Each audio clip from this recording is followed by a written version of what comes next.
greatest things has been in our life has been to live in Eye, with all the facilities that are here. Well, we hadn't been here for very long before I went into Eye Church and looked at the facilities there for making music. Now, as you've heard, I was very much involved with choirs in various places, and I knew that you must have a church if you wanted to make music in it with good acoustics, but also with room to put an orchestra in front of the first pews.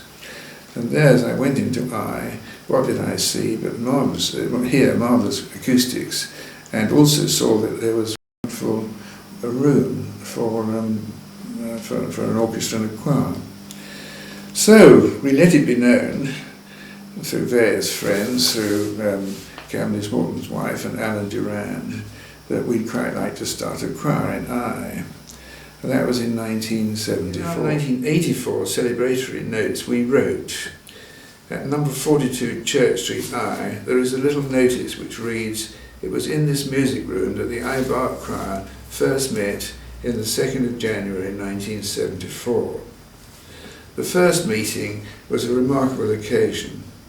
At the appointed hour, following our general invitation to come and sing Bach's motet, Jesu Christ's Treasure, singers kept arriving, known to each other but not to us.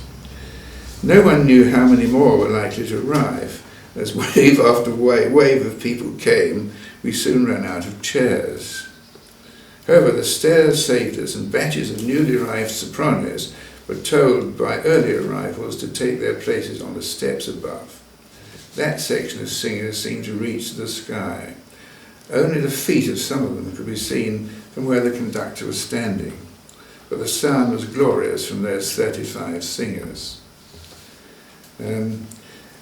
It's interesting to note, actually, that at this stage we were told that if you lived in Eye, it took about 10 years before people knew you.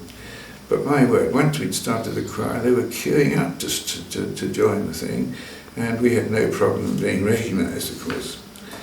The idea of starting a choir followed our earlier visits to Eye Church. It was clearly a place for lovely music. With the help of a few friends, among them Rosemary Morton and Alan Durand, and the encouragement of Raymond Jones, then vicar of Eye, the choir was launched on Sunday morning, the 10th of February 1974, when it gave a workmanlike performance of our Bach motet after the service, having boosted the hymn singing beforehand. Clearly we were on to something. And Christmas music became annual events, as did the summer concert in May and early July. We concluded our 1984 notes thus: every choir has a character of its own. The Eye Bach Choir is outstandingly sociable, highly articulate, especially at rehearsals. That means they would chatter when they should be singing. And it has a wonderful spirit. Après-concert receptions are de rigueur, and many an orchestral player has been tempted to play for us because of the high standard of our teas and the excellence of our wines. What a splendid 10 years it has been. We've had so many happy times and so many wonderful experiences. We're so glad we came to live in Eye. Well, that was the first 10 years. One magnificent servant of the Eye Bach Choir did not, sadly, get any credit from our first report. In the early days, it was clear that a chamber organ would be of great help to us. In 1978, Canon Gordon Paget, an authority on these instruments, told us that a mission church near High Wycombe was about to be demolished. Inside was a fine instrument looking for a home. My wife and I journeyed across country one Sunday morning, tried it, liked it, but not its case, and bought it for £130. Bockitts and Co. of Dis removed and restored it. Alan Durand kindly donated mahogany he happened to have by him to provide a beautiful case for it. With the help of generous subscribers, sufficient money was raised to cover the costs.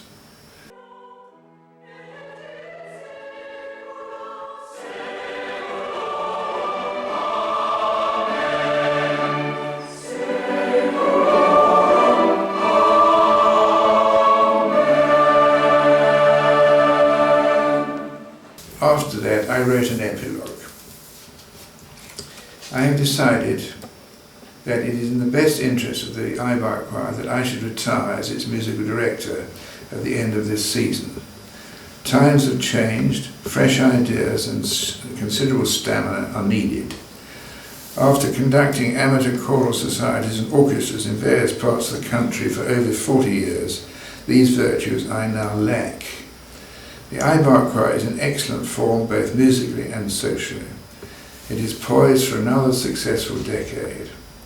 I feel it proper to hand on my responsibilities to someone younger. It gave me very great pleasure when Marjorie Baker accepted the offer to be my successor. The founders, that's Ann and I, and my wife Ann and myself, look forward to attending future concerts. I know we shall enjoy the splendid, perhaps even better sounds coming from the choir. I know too that in the years to come we shall recall many happy occasions that the Eye Bach Choir has given us. And I signed in Merlin Channon, 1994.